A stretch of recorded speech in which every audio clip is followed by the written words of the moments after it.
Tadi aku sempetin. Oke, ini IHSG. Teman-teman, yang menarik apa? Kalau kayak gini kelihatannya serem ya. Makanya kalau ngelihat chart itu jangan cuman sepotong. Bisa ngelihat chartnya kayak gini. Tada, tada, ya. Perhatikan di sini, lihat chartnya di sini. Ini kena low di Januari kemarin. Dan seperti yang saya bilang, ingat nggak kemarin aku ngomong apa di IG Live kemarin? Ingat nggak? Batasnya di bulan Januari. Kita akan masuk periode downtrend jika turun dari low di Januari kemarin. Low Januari itu angka berapa? Low Januari itu angka 6557 ya. Jadi teman-teman tuh di low 6557. Terus angka 6500-an itu merupakan angka sakti buat IHSG, angka sakral.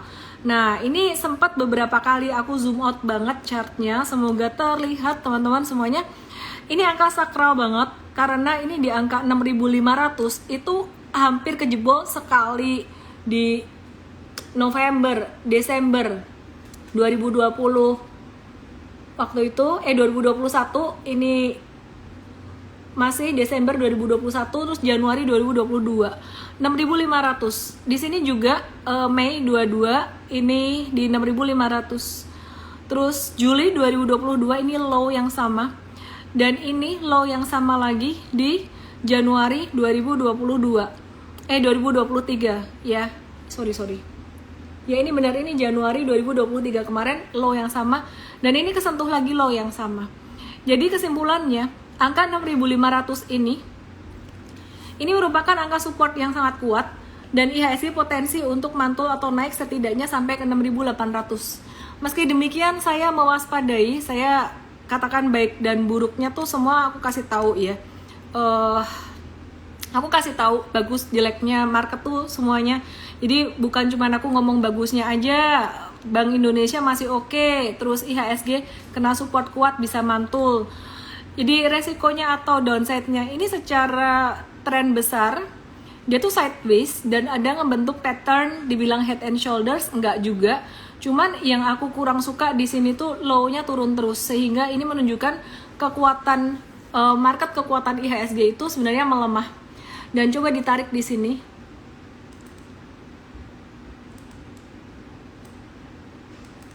Oke, mari kita lihat.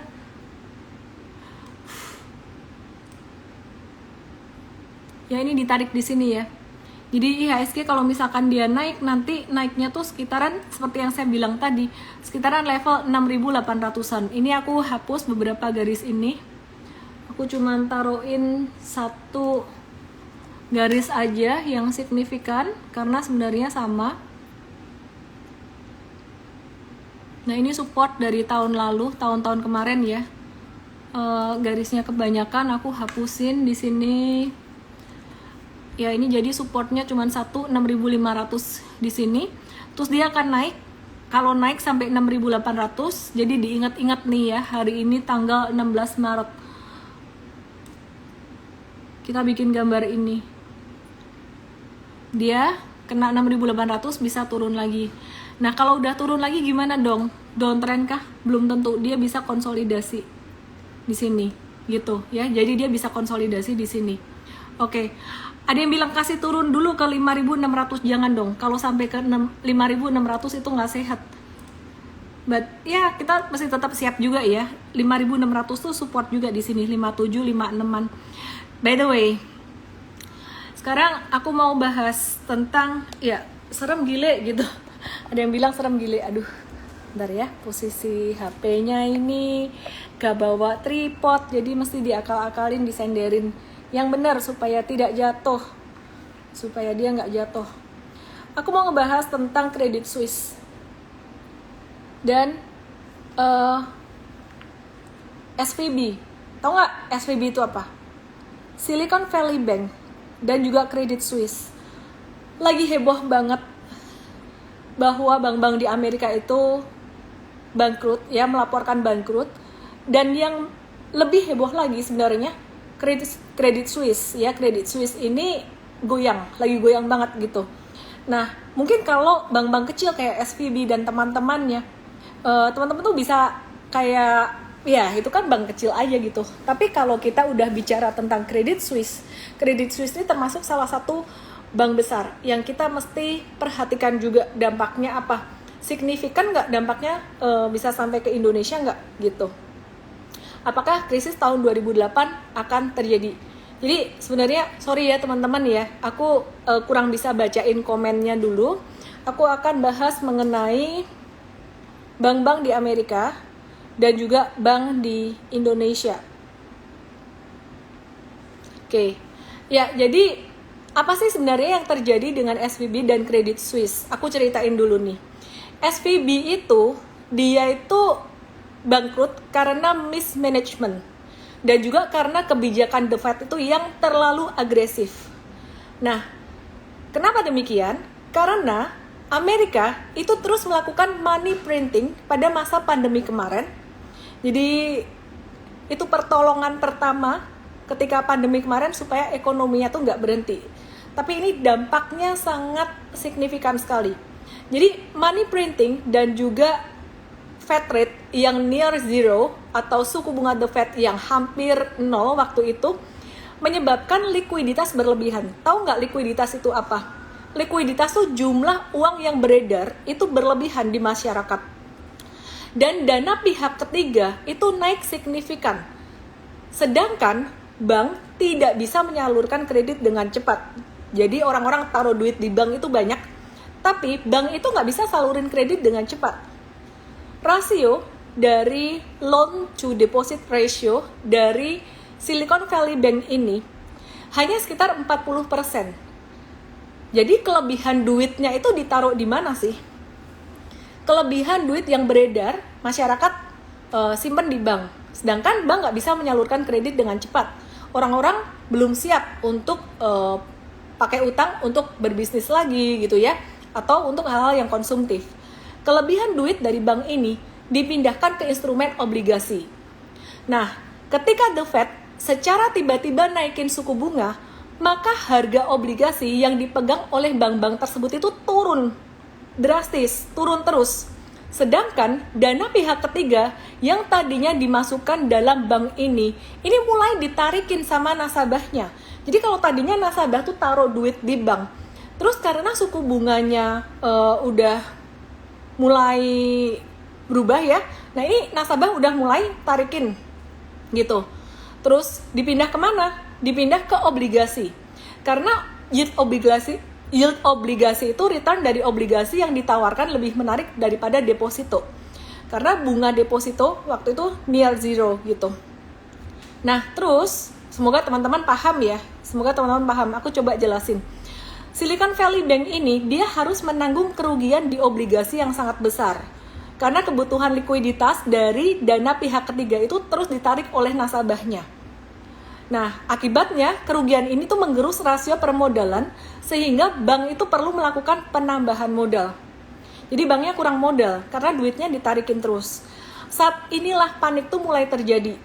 Dan semakin banyak nasabah dari Silicon Valley Bank ini yang menarik dana pihak ketiganya dari bank, dan akhirnya Silicon Valley Bank ini tidak memiliki duit yang cukup atau likuiditas yang cukup sehingga harus di bailout oleh FDIC dan The Fed. Dampaknya gimana ke Indonesia? Pastinya itu yang ditanyain kan. Dari kemarin sebenarnya saya udah ngomong tentang dampak ke Indonesia itu nggak ada, cuman dampak psikologis itu sangat berasa di market beberapa hari setelah isu SVB dan Credit Suisse ini mencuat. Sahamnya langsung turun semua, termasuk saham-saham big banks. Nah, kalau kita perhatikan, direct impact ke Indonesia itu hampir nggak ada.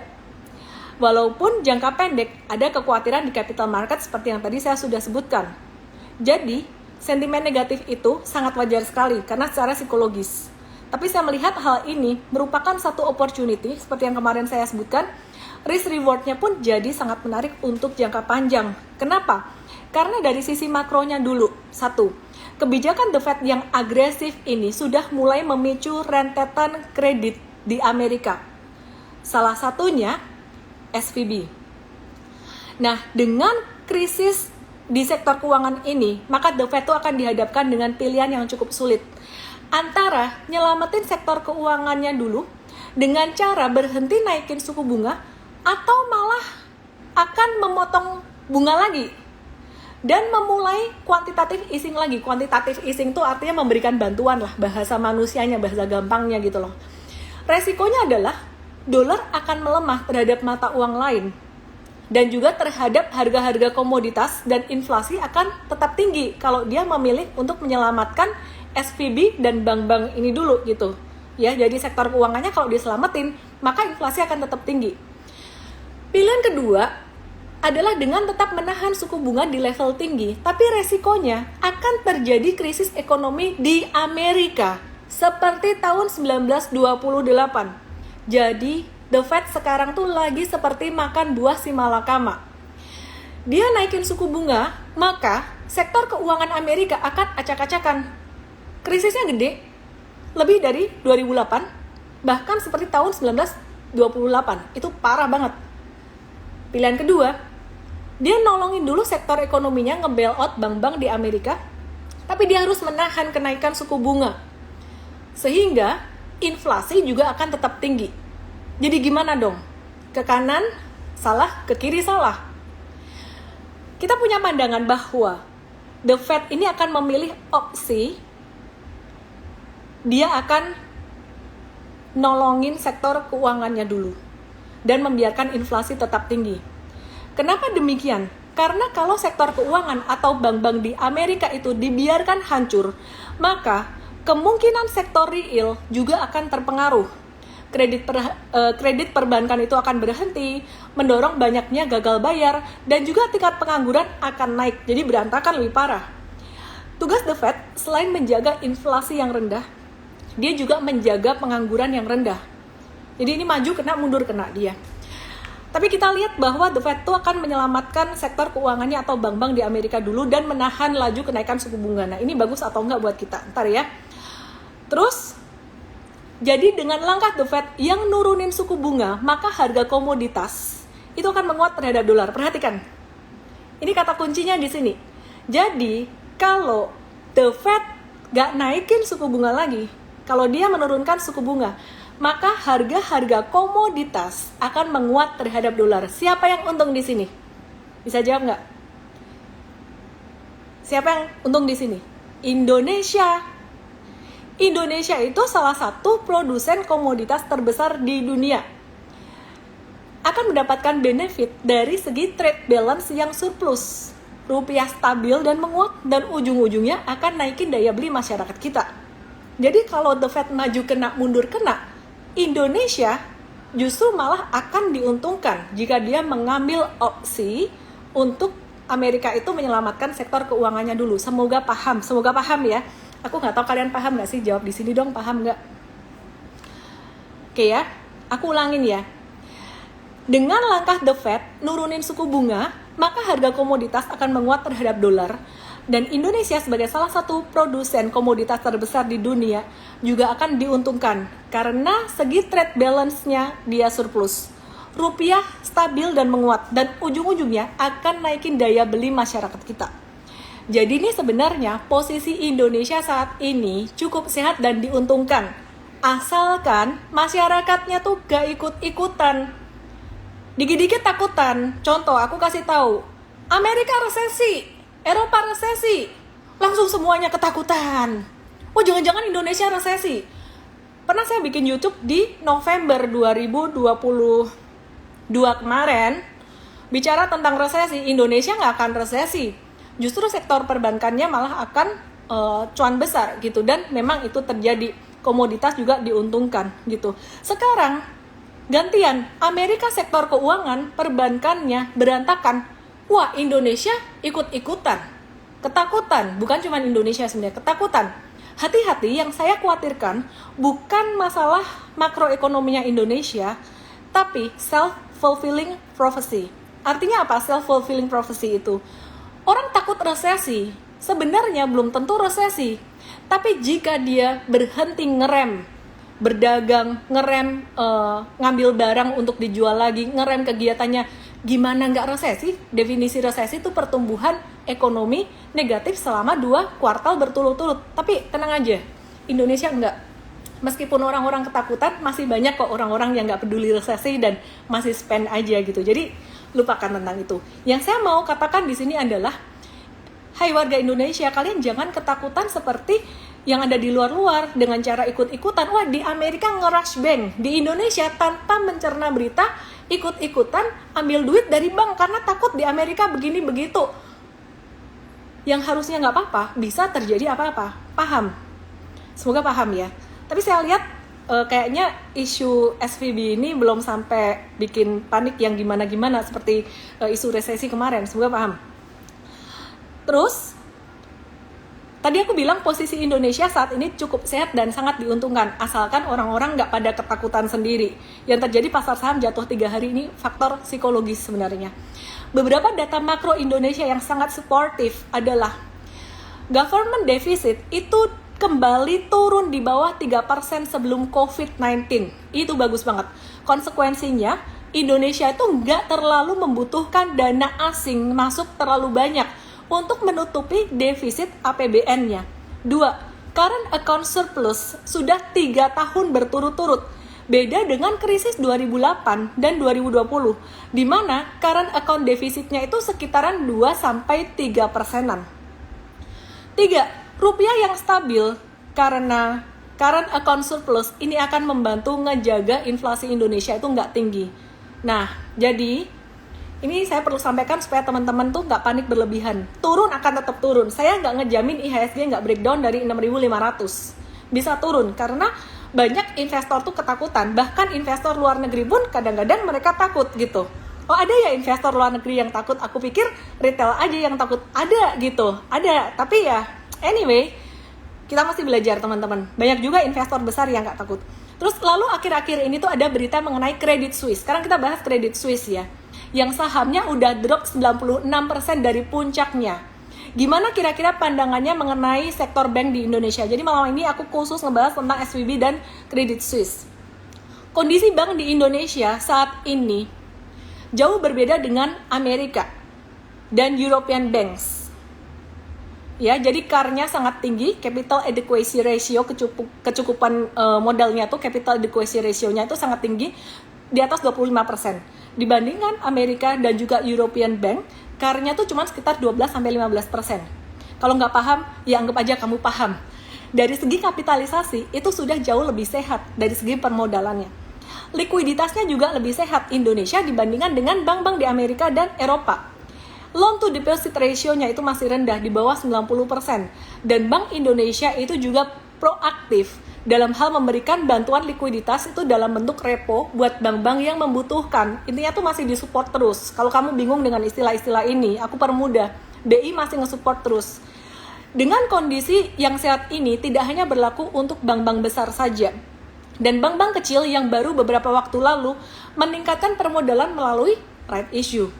Dan ini sesuai dengan regulasi dari OJK yang minta agar bank itu punya modal minimum 3 triliun ya. Jadi itu buat bank-bank kecil juga.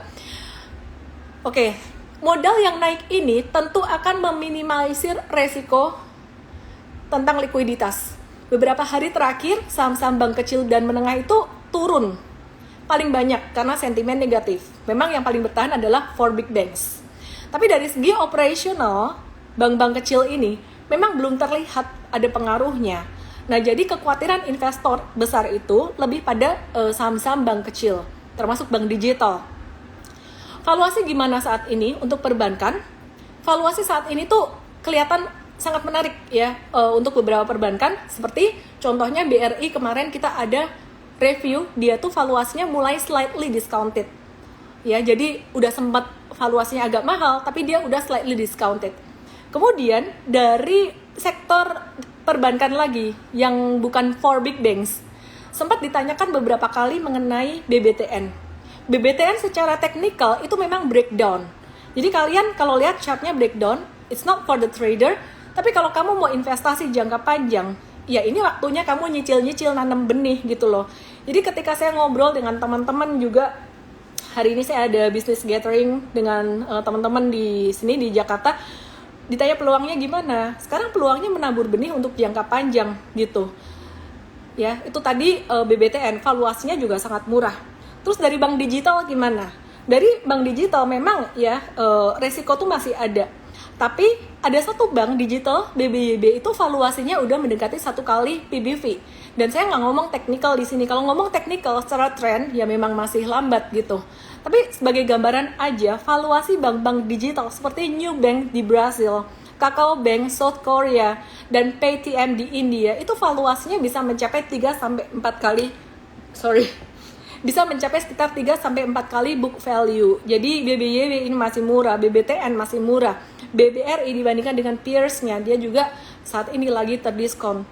Kesimpulannya teman-teman, mulai menabur sedikit demi sedikit. Wah, tapi aku takut kalau perusahaan perbankan digital ya ngetes lah dikit lah. Lagian ini di bawah banget. Oke, sekarang kita bicara tentang teknikalnya. Sebentar ya. Saya akan buka chartnya. And pardon me kalau misalkan agak gerak-gerak gitu karena aku lagi nggak bawa tripod.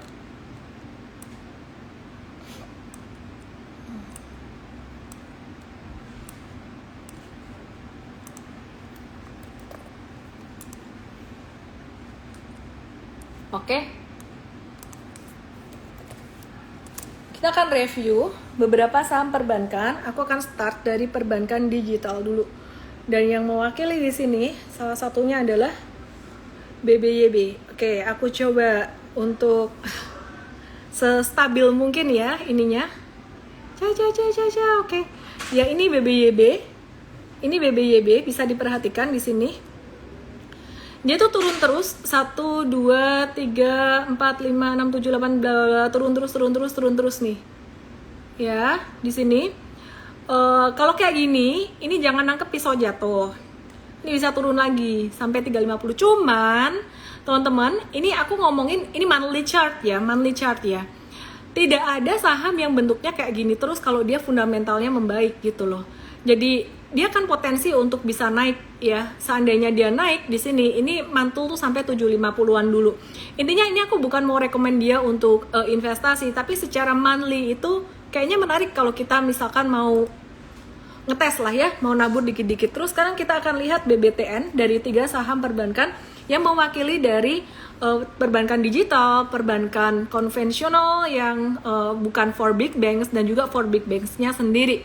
Nah ini untuk BBTN dia tuh valuasi masih oke, dan aku sukanya tuh dia ngehandle KPR ya, banyak sekitaran 75% untuk KPR dia menguasai pangsa pasar. Ini di support 1115 paling dekat, terus kemudian di 765 ini ada support juga secara monthly-nya. Kalau dia turun kemarin udah breakdown sampai 765 itu kesempatan yang bagus banget, ini perusahaan bagus gitu buat investasi. Oke, terus kemudian kita akan lihat untuk perbankan yang lainnya. Bank Niaga yang ini belum mau turun ya, kita tungguin aja turunnya ya. Jadi sekarang mainnya adalah kita tungguin turunnya. Ini monthly chart. Jadi monthly chart teman-teman kalau mau investing ya, jadi kita nungguin kemungkinan di 975 kalau dikasih. Kalau nggak dikasih ya anyway, mau ngetes sekarang juga nggak apa-apa.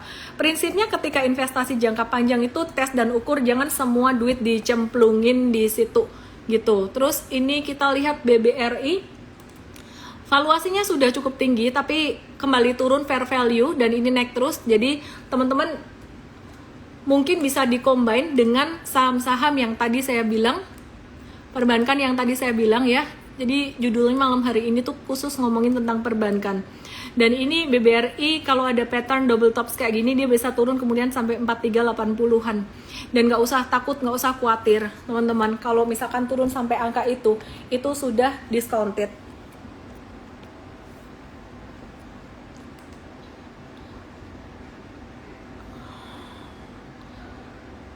Oke, market value hari ini 10,34 triliun. Dan kita justru malah tadi ada trading buy untuk BCA, BRIS, dan juga Astra International. Untuk watchlist market gimana, saya akan bahas besok ya teman-teman ya. Dan Sabtu nanti kita ada cuantastik, ada di kolom komen infonya. Cuantastik bicara tentang SVB teman-teman, bicara tentang Credit Suisse juga. Jadi teman-teman bisa pelajari ya di situ. Terus aku mau update BCA. BCA ini dia bakalan bagiin dividen 205 per lembar saham. Dividen yieldnya kalau bandingin harga sekarang tuh cuman 2,04% ya.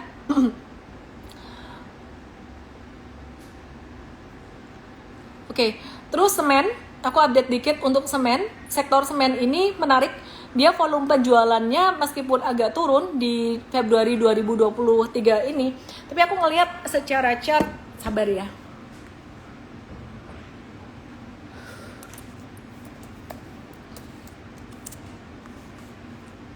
Secara chart tuh very interesting.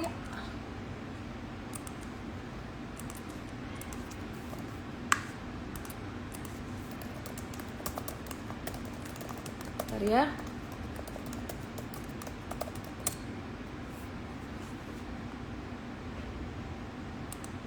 Oke, perhatikan di sini.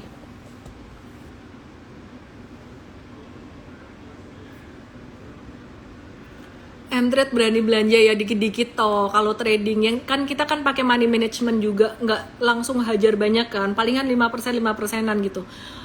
INTP kita ngelihatnya market bakalan mantul dalam jangka pendek ini. Ini INTP ini udah kena support 95.50 ya, jadi dia bakalan bisa mantul tuh mentok sampai sekitaran 10.650. Jadi bisa untuk trading jangka pendek gitu. Nah jadi mungkin watchlistnya dari aku malam hari ini, karena aku masih ditunggu teman-teman juga di atas, masih ada gathering di atas atau di bawah, saya udah nggak tahu ini di lantai berapa, masih ada gathering. Jadi teman-teman, untuk sektor semen ini kita masih watch dan masih ada peluang untuk perbankan dan bagaimana kondisi Indonesia ke depannya. Teman-teman nggak usah khawatir, nggak usah takut, biarkan badai berlalu dulu, badai di saham ya artinya ya. Jadi trading boleh jangka pendek, mungkin volume tradingnya Anda belinya tuh nggak usah banyak-banyak ya. Jadi jangan sampai yang 20%-an atau 30%-an, 10% or less dari total modal yang kamu pakai untuk trading. Jadi tadi aku sempat ditanya teman aku juga, gimana desain portfolio kita sekarang ya. Teman dia bilang gini, teman aku yang scalping itu sekarang udah berhenti. Kenapa? Karena rugi terus. Jangan dipaksain trading kalau memang sekarang teman-teman belum bisa gitu. Jadi trading sekarang ini memang benar-benar harus sangat hati-hati sekali, pakai technical banget gitu ya. Jadi INTP kita masukin watchlist pun, kalau misalkan cuan ya kita akan cepat cuan bungkus, kita nggak akan hold lama-lama, baru watchlist, jangan langsung dibeli. Jika breakdown 95-50 itu jadi nggak bagus, jika mantul kita akan beli. Oke, desain portfolio yang pertama, caranya bagus loh, sekarang tuh dapat diskon lagi di saham-saham yang fundamentalnya oke. Jadi desain portfolionya adalah still up to 50% itu buat saham-saham yang big cap. Saham-saham bukan sekedar big cap sih, Bukalapak juga big cap, GoTo juga big cap. Big cap yang bagus ya, seperti contohnya big cap perbankan dan juga Astra International itu tadi, TLKM, KLBF gitu. Tapi itu up to 50%. Dan kemudian carinya yang turun, jangan yang naik. Pas lagi turun beli. Nah dari 50% itu cara pakai uangnya jangan langsung dihajar habis. Belinya bertahap, dikit, turun beli. Kalau naik let go aja, karena market kayak gini mau cari koreksi itu masih gampang. Terus kemudian yang kedua, 20% sisanya, tadi kan 50% ya, 20% sisanya pakai buat cadangan, nggak dipakai buat apa-apa. 20 atau 30% sisanya tuh nggak dipakai buat apa-apa. Berarti sisa berapa dong? 50, terus 20 dan 30, jadi sisa berapa? Sisa 20 ya, sisa 20 atau 30%. Nah inilah yang kamu boleh pakai untuk trading. Very konservatif ya. Iyalah, kita mau ngapain di market? Kita mau aman, kita mau cuannya sustainable. Aduh, kalau kayak gitu mah cuannya dikit gitu. Peluang tradingnya jarang. Masa cuman pakai modal 20%? Itu pun masih dibagi lagi, 20% ini dibagi lagi. Ya kalau modalnya banyak, kalau modalnya dikit gimana? Emangnya kamu harus trading? Nggak harus trading kok. 1M, 500 juta investing, 200 juta atau 300 juta dana cadangan. 200 jutanya buat trading, berarti tradingnya kalau 10%an 20 jutaan doang. Benar-benar very konservatif banget. Dari 20 juta ini, kalau misalkan kamu salah trading, kamu rugi 10%. Berarti kamu rugi 2 juta. 2 juta dari 1M, sakit hati nggak? Harusnya nggak sakit hati. Begitu caranya untuk desain portfolio saat ini. Ada yang ditanyain? Biasanya bisa napas dulu.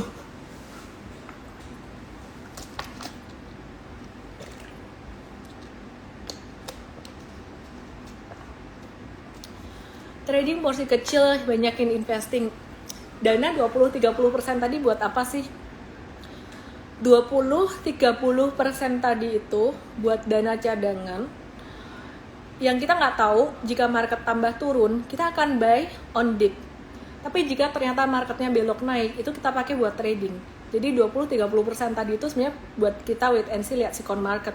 Karena kondisi sekarang ini jadi berbeda dengan kondisi bulan lalu. Kalau bulan lalu tuh para ekonom, analis itu nembaknya tuh gampang.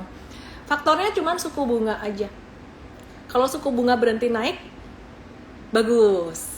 Sekarang suku bunga berhenti naik, artinya Amerika lagi beresin sektor keuangannya gitu. Dampaknya apa? Ya dampaknya seperti yang tadi saya bilang. Yang pertama, ada kemungkinan orang-orang ketakutan. Yang kedua, yang bisa mikir tahu bahwa Indonesia itu akan diuntungkan secara komoditasnya. Oke.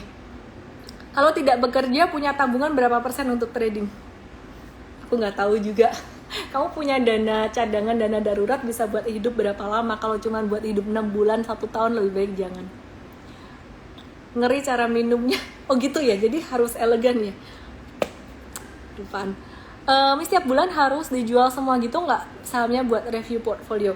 Enggak, kalau buat investing yang kamu review mungkin nggak harus tiap bulan ya, tiap minggu boleh yang buat investing. Itu untuk saham-saham yang kuat, tapi kalau untuk saham-saham second liner tiap hari di review. Saham second liner itu kalau kamu belum terbiasa investing saham second liner mesti di-combine dengan technical. Jadi aku sering bahas BSDE kan, properti itu lagi di area support sekarang. Kalau misalkan dia breakdown dari support ya jual, kalau misalkan dia nggak breakdown dari support ya ditahan aja. Sekarang supportnya masih di 880, 890-an. Second liner perbankan masih menarik nggak? Kalau perbankan, ya itu tadi yang aku udah bahas kan ya, gantian second liner di sektor lain, properti itu menarik, dan semen ini udah turun banyak juga. Kita ketemu di morning briefing besok teman-teman. Besok aku bisa nggak ya? Kayaknya voice doang ya. Jadi teman-teman yang pengen belajar investasi jangka panjang, kita akan bimbing dalam MVest Bootcamp 2 bulan. Dan ini masih ada diskon, meskipun diskonnya nggak segede kemarin, tapi semoga bisa memfasilitasi kalian yang mau belajar long term investment. Thank you, saya Ellen May, salam profit, semoga bermanfaat buat semuanya. Dadah.